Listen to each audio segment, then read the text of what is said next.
Hey, welcome back everybody. Matthew, Watty's channel. Today is Tuesday, December the 26th. Now, hopefully everybody had a fantastic Christmas. Kind of oddly enough, even though we really didn't have like holiday dinners or anything like that, it's kind of weird because my wife and I, it's just the two of us. We don't visit family or anything like that. So, but we always kind of go full out on holidays. But this time we just kind of sat back, relaxed, and didn't really worry too much about, dinner and all that this year. Not for Christmas, at least. But, with all the different stuff we had in the icebox, it was kind of pointless. What were we going to do? Cook up another 10-pound turkey or something? Nah, we had that for Thanksgiving. That was fine. I was actually very surprised at how many gifts we actually had underneath the tree. And given a lot of the presents I bought for my wife, she knew about them already. Like, she and I were at the store a couple months back, and, there's a bunch of things that she wanted I bought for her for the purpose of giving it to her for Christmas. And so she knew a lot of the gifts that she was already getting. A couple of items of jewelry, so that was a huge surprise for her. And there were a couple items in there that, she had completely forgotten about, so that was a nice surprise for her.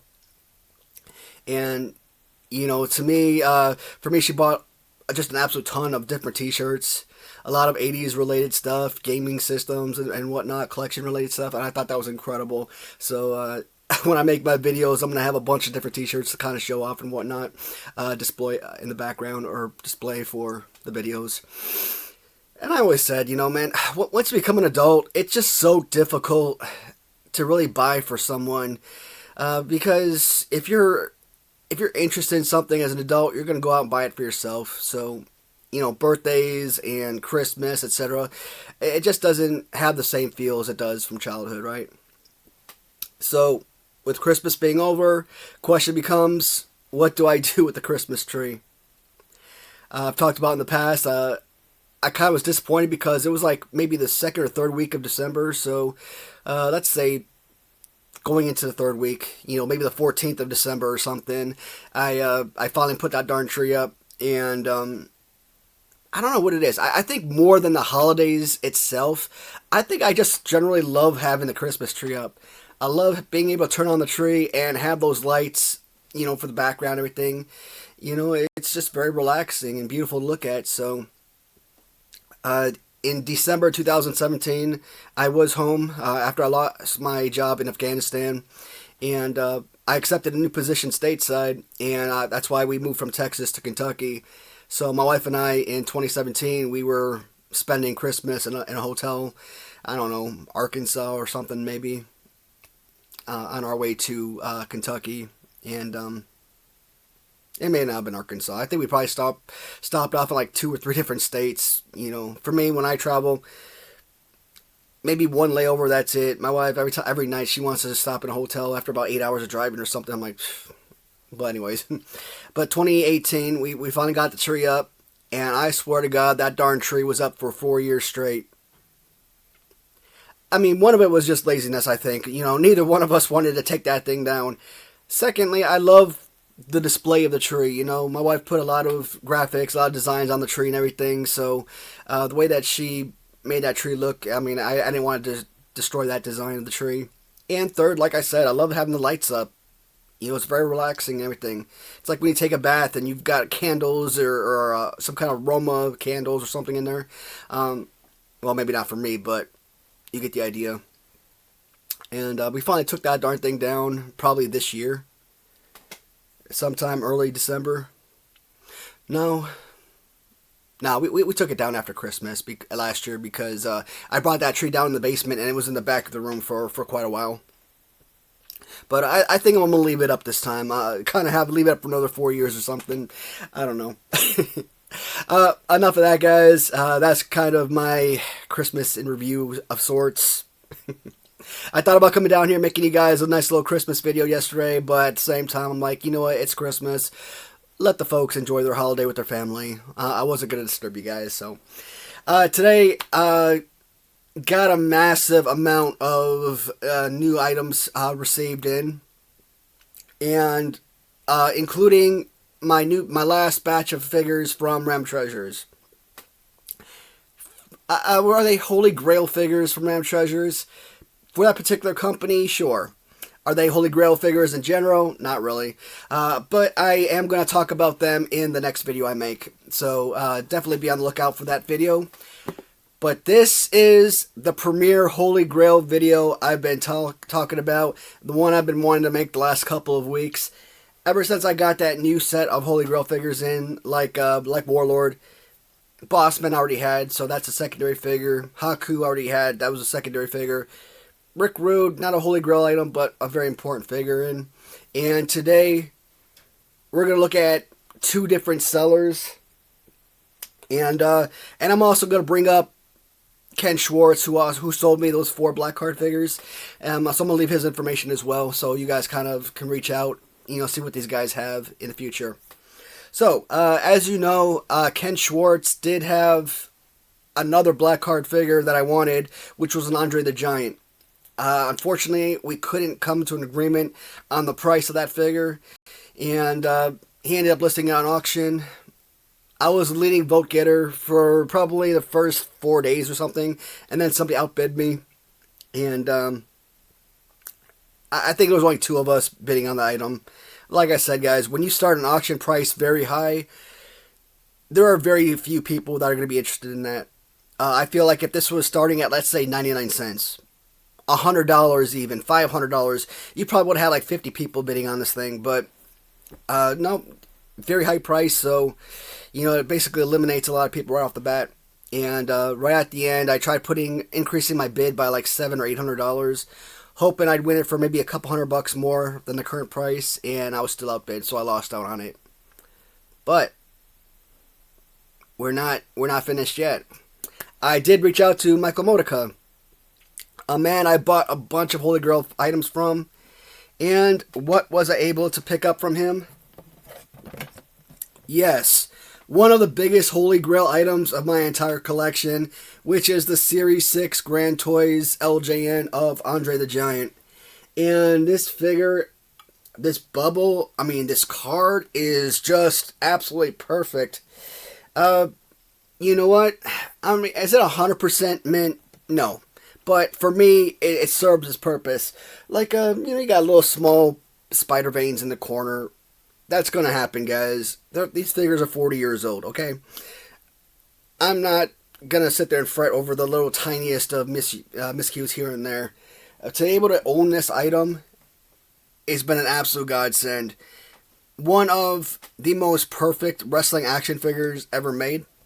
And I've said it before, when it comes to LJNs, I have the Series 1 Andre the Giant as like my number 3 favorite figure.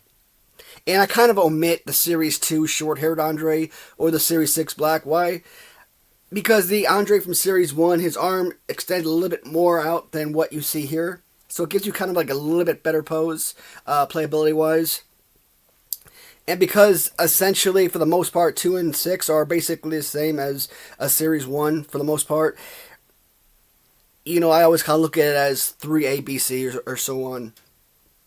So I really don't really include those other 2 figures when I give my listing. But Andre the Giant, this right here. When I think Andre the Giant, this is the only Andre the Giant I can ever think of. Andre the Giant in yellow trunks. When did he wear yellow? Was that like Japan or something? In like maroon purple trunks and blue trunks. All these different looks he had. That means nothing to me. I didn't grow up with that Andre. Andre the Giant, this right here. The bad guy Andre, the one that feuded with Hogan at WrestleMania 3. And like I said, I was 2 years old in 1987, so basically I would have watched WrestleMania 3 on either A, the WrestleMania 3 VHS we had as kids, or on the Best of Hulk Hogan. And as a kid, man, watching Hulk Hogan pump up, body slam the 525-pound giant, to me, was probably the greatest wrestling match of my life. And sometimes they say don't meet your heroes, and I kind of feel the same way about watching things that you loved as a kid, as an adult. It doesn't hold the same special meaning. I remember watching that match on YouTube either earlier this year or probably very early last year, and the match was so completely boring. And I'm like, how does it go from like one of the most exhilarating matches of my life to being one of the shadiest, worst matches? At that time, you know, Andre the Giant was having a lot of health issues, back problems and whatnot, so very immobile at that time. You know, you look at like Survivor Series 87, I think, you know, 10-man tag team matches, or 5 on each side. You know, his last one in there, you know, 30-minute match, he's in there for like a minute and a half. Why? Because he just didn't have the ability to function, you know, correct, function as an athlete, not at that point. And later on, he became like sort of a manager type, or he'd come down to like the aisle with a cane, but you know, 7 foot something giant comes at you, you stand clear. To Michael Modica, brother, this is one of the greatest figures I could have ever received from you. Absolutely love it. This was a godsend. Now, I said I received several Holy Grail pieces from Michael Modica, and they're not just great figures, they're not just important figures to me, they are legitimate Holy Grail pieces that any collector in the world would kill to have. And the one figure I thought I would never own, and to get this figure, I think I still said it before, the AFA graded Big Boss Man LJN is still going to be my all-time favorite piece of this entire collection. I think it's highly unlikely that any piece ever becomes more important, or would I get more pleasure than that one particular figure. But this one right here is basically the piece that every single person on the planet wants. We finally get to add the Ultimate Warrior to the collection.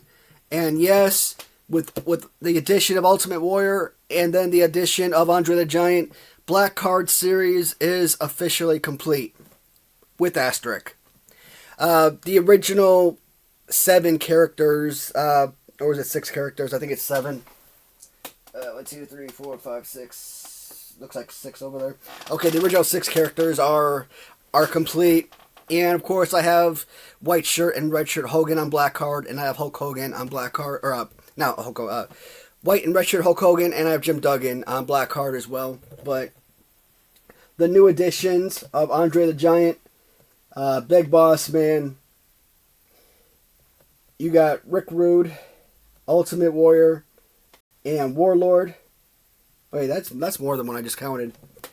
Let me look at the back of the card here. 1, 2, and 3, 4. Yeah, 6. Why did I feel like I miscounted? Ultimate Warrior, Jesus. Ugh. I can't believe I got this. The only bad thing about this figure and the 2 next pieces we're going to look at is that the figures were damaged in shipment. And like, if you actually see how well these packages were protected, how do they get damaged? I kind of have a theory. I think because when they're on the trucks, you know, it's winter time, it's freezing cold. The bubbles, they do kind of, I guess, crack from the temperature. So I'm thinking that's what happened. When you actually look at Ultimate Warrior around the edges and whatnot, you know, you see like huge, like somebody took a lighter and kind of burnt around the bubble a little bit. That's what it looks like. But man, just having this figure right here,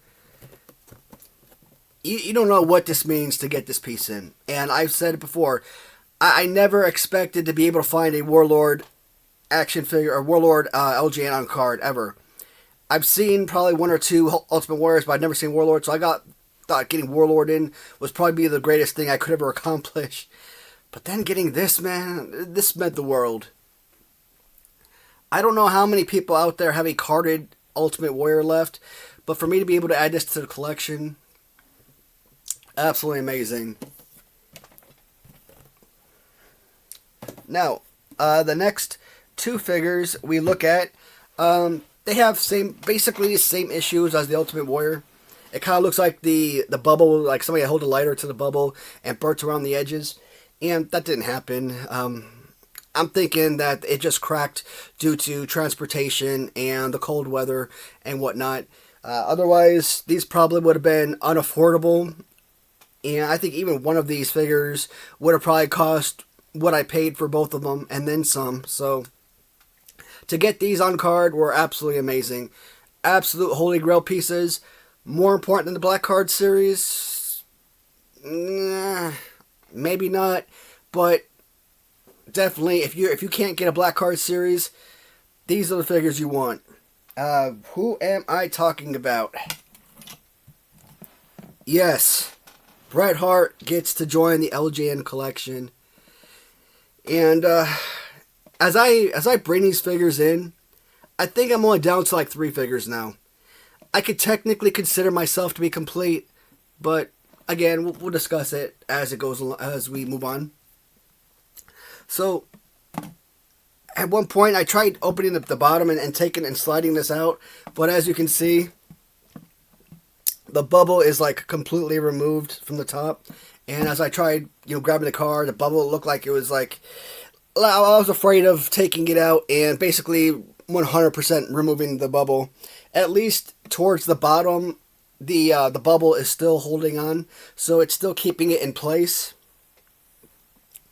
Like I said, guys, if this was completely sealed, 100% mint, the card itself is gorgeous. I mean, very few creases.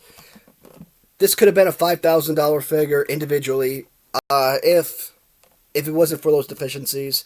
And to get 2 figures for, I don't know, for what did I pay? Approximately half that price. Amazing. So, Michael has been an absolute lifesaver in terms of picking these figures up. And glad to do business with him. Of course, he gets to earn some extra money for him and his family. And, as I consider myself still a relatively new collector, only 2 years in the collecting game, this isn't something that I've been, holding on to for 30 years. So I'm still going to have a whole lot of enjoyment being able to look at these and know that, hey, I've got some of the greatest pieces of art. Some people collect paintings of like fruit in a bowl or vases with flowers or something, something to put in their hallways or hang up in their living rooms, what have you. To me, this is my art. And I absolutely enjoy these pieces. They bring a lot of joy. And to add another very important piece, absolutely incredible. And one of my top 5 all-time favorite wrestlers, too. So, incredible addition. Now, sadly, the last piece that I got from Michael was the Jim the Anvil Neidhart. Same issues as Bret. He's still holding tight around the bottom, but at the top, you do see where the bubble is either cut or falling off the card. So that kind of sucks. Yeah, same issues, man. If you tried to take this out, I feel like the bubble would completely rip off, and I don't want that to happen. So I just leave it as is. And Jim Neidhart as a wrestler doesn't really mean a whole lot to me now. Bret Hart, obviously, one of my top 5 all-time favorite wrestlers. Probably number 4 if I had to give a number. And Jim Neidhart, nostalgia reason tells me that I'd much rather have a Bret Hart, right? But the actual action figure itself, Jim Neidhart is a far superior action figure. To me, I still classify him as a top 10 LJN. But I think if I ever went back and redid my listing, I would drop it. Because at one point, I had like SD Jones at number 10, and I had Warlord at 9, and Jim Neidhart at number 8. Warlord may not even be in the top 10 anymore. Jim Neidhart, at best, would probably be number 10. SD Jones is a perfect figure, right? So SD Jones could technically be a number 1 figure. But I think getting him in the top 7 or so, top 8 would be fine. But I still see Jim Neidhart as being one of the most perfect figures for play if you're a kid. Or, hell, adults who wrestle these guys. There are a lot of Playtime Wrestling channels that I watch. And, they're fantastic. But Jim Neidhart to the collection. So, I've said it before. the British Bulldogs on single card. I'm missing those two. I do have the 2-pack, but I'm missing I'm missing the 2 individual figures, and that's pretty much it. Because I have a white shirt referee, so I really don't need the blue shirt. You know, as long as you have one variant, you're good. Because I have white shirt and red shirt Hogan on black card, that should suffice for the Series 5 blue card. But, you know, if I ever come across those two on blue card, yeah, of course I want to get them. And yeah, I do want to get the blue card, blue shirt referee as well. So I think sooner or later, you know, maybe not right away, but if I do come across them, yeah, I'll put an offer in and try to pick those up. I definitely try to be as complete as possible, and I don't want to say I'm complete because I got British Bulldogs on 2-pack, or I got one variant, or I got one, yeah, I got a re-release but don't have the original. To me, I got to have everything.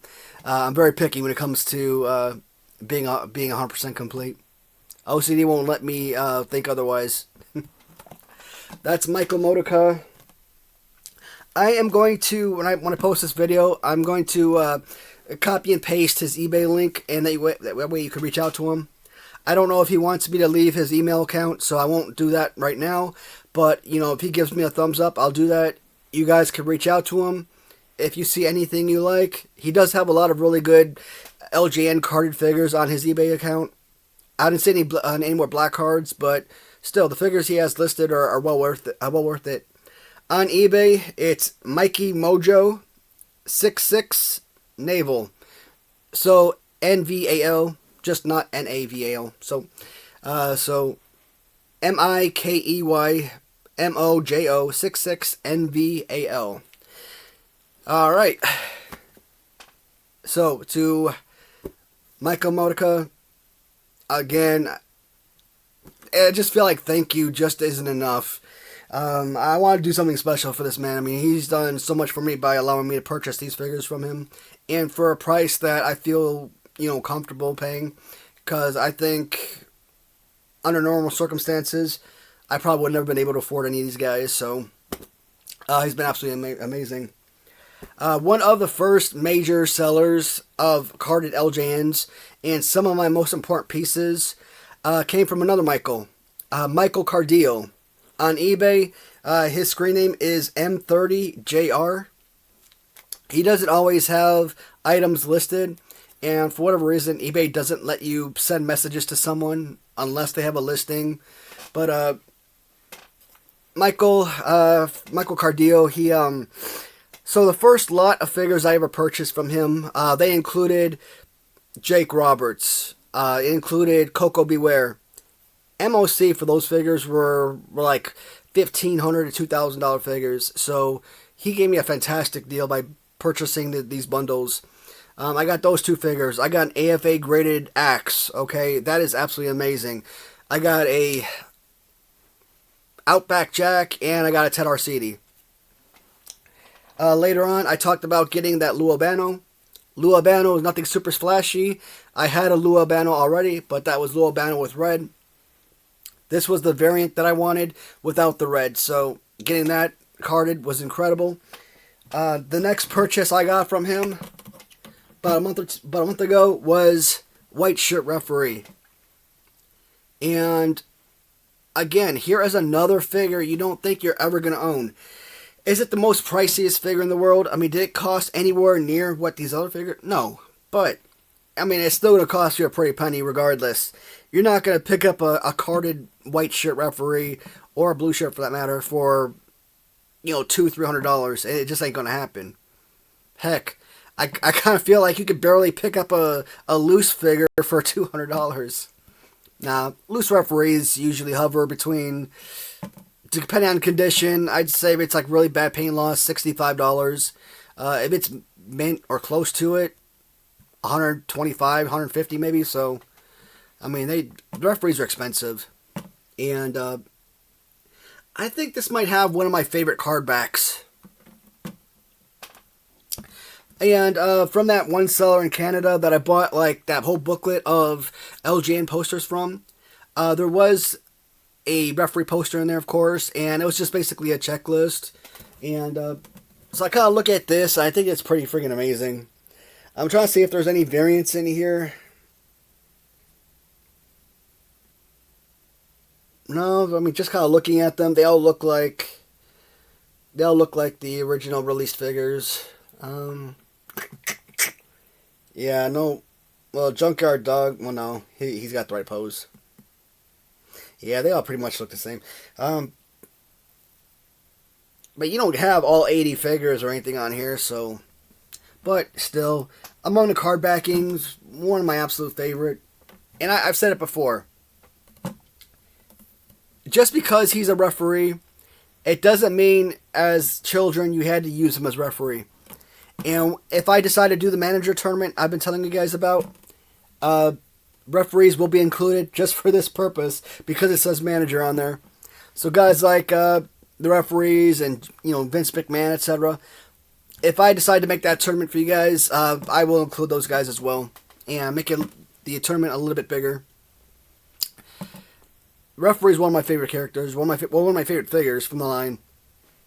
And I said it before, if I was a kid and if I was old enough and was able to play with these guys when I was a kid, referee wouldn't be refereeing my matches. He would be a legitimate wrestler, and his gimmick would be the referee.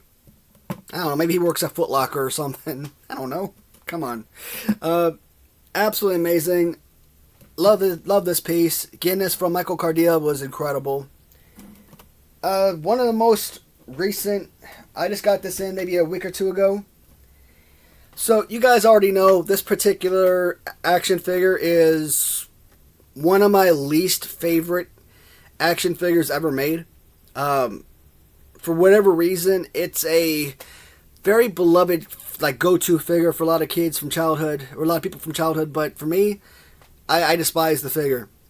Now, this is one of the very few figures that have variants or multiple releases, so that obviously gives him a little bit more of value in that terms, and because it's a very rare figure, this isn't something that you're going to find on card very often. And we are talking about Strikeforce Tito Santana. Now, this was another one that was a fortune. To me, he kind of falls in line with Rick Rude. Is it a holy grail piece? Sort of, but not really. Due to the rarity and the condition of the card, yeah, you could technically call this a holy grail item. But he's just not one of my favorite figures, and that's why I kind of list him and Rick Rude in the same boat. They're on the borderline of a holy grail, but just not pushed over the top. So, I've been getting a lot of recommendations lately to do reviews of matches, WrestleManias, things like that. And I started watching a couple WrestleManias. I watched WrestleMania 8. I don't know why. Maybe because I was talking about Sid Justice or something during the Round Treasures tournament or something. So I started with WrestleMania 8. And I wanted to move on to 9 and 10. And then I realized I don't have 9 and 10. So I went back to WrestleMania 1. I kind of find it interesting that both WrestleMania 8, El Matador Tito Santana squared off against Shawn Michaels in the first matchup. And then in WrestleMania 1, Tito Santana squared off against some guy called the Executioner. I've never heard of the Executioner before. The only time I've ever heard the name Executioner is probably on New 80s Revolution, when he was talking about converting his Lou Albano figure to a jobber named the Executioner. I just thought that was one of his unique names that he gave to his character. I didn't realize that was an actual wrestler. Maybe a Jody Hamilton assassin character type or something. But yeah, Tito Santana out at WrestleMania 1 went off against the Executioner in the first battle. To be honest, guys, if I do a review of those WrestleManias, so far WrestleMania 1, I'm not impressed. I'll go more in detail if I decide to make those videos, but WrestleMania 1 so far is, for me at least, it's a snooze fest. If I had watched it as a kid, maybe I would have felt differently, but as an adult, And you'd be surprised to find out so far which match is the best one. I kind of left off on Big John Studd and Andre the Giant, so I got to get back in here and watch that because that's one of those matches that actually interest me. Tito Santana is another borderline Holy Grail pickup. All right, so Michael Cardillo, M30JR is his eBay name, and again, I will copy and paste those links in the comments section when I post this video. We also looked at the 4 black card figures last week, or was it the week before? I think it was last week. From Ken Schwartz. His eBay handle is KBass32 or KBase32, KBASS32, and I don't want to put their emails in there because again, unless they give me permission to have you guys reach out to them directly. I've said it in my last video, real chat video. When you make relationships with people and they trust you and whatnot, if you can work through PayPal, do it. Work it through PayPal. It's going to allow you to allow the sellers to work with you to give you a bigger discount on the purchase. At the same time, it's going to ensure that they get the amount that you guys agree upon. So, if Michael Cardillo and I agreed to $1,500 on this, and he listed it on eBay for $1,500, you think he would get $1,500? No, he'd get about $1,200 out of that. So that means if he listed this on eBay, I'd have to pay $1,800 or $1,900 just to ensure that he got the $1,500. So going through PayPal, friends and family, yeah, you're gonna pay up more. You buy a figure for $3,500, you're gonna end up paying $100+ in PayPal fees, but at least you're still getting a lower price than what you would pay on eBay or any of these other secondary or third party markets and whatnot. So before we close out this video, guys, I think I've found out what my next collection is going to be. It will surprise you. It definitely surprised me, given the fact that I basically had a ton of these figures before, and I sold them off for pennies because I literally had no interest in them whatsoever. And now I'm going out and reacquiring them, and I'm paying not a fortune, but I probably made on Christmas Day, I probably made about 20 or 30 purchases. I'm not exaggerating. I really made a ton of acquisitions, and I kind of feel like by the end of the week, if they're all shipped out around the same time, I should have them all either by Saturday or possibly next Monday, and I'm probably going to have about 30 boxes. I don't have any space to put them anywhere down here, so I got to figure out how I want to display them. Because I don't have the complete collection, of course, when I show them off, I'll probably just show them off randomly. I won't break them down by series or anything like that.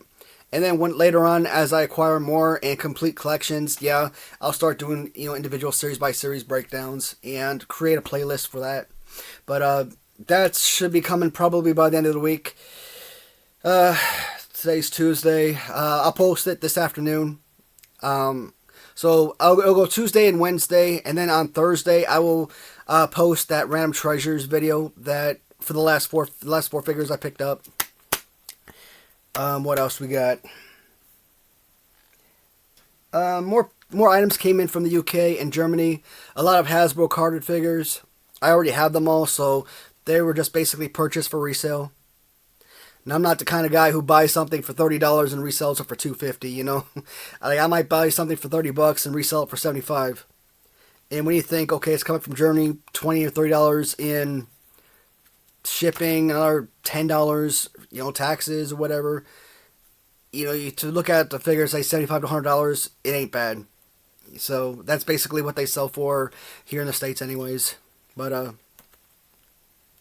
I think it was just important just to get the bundle of figures and, save on shipping that way. So that came in today. The bootleg figures. Did I buy any new bootleg figures? If I did, I don't remember.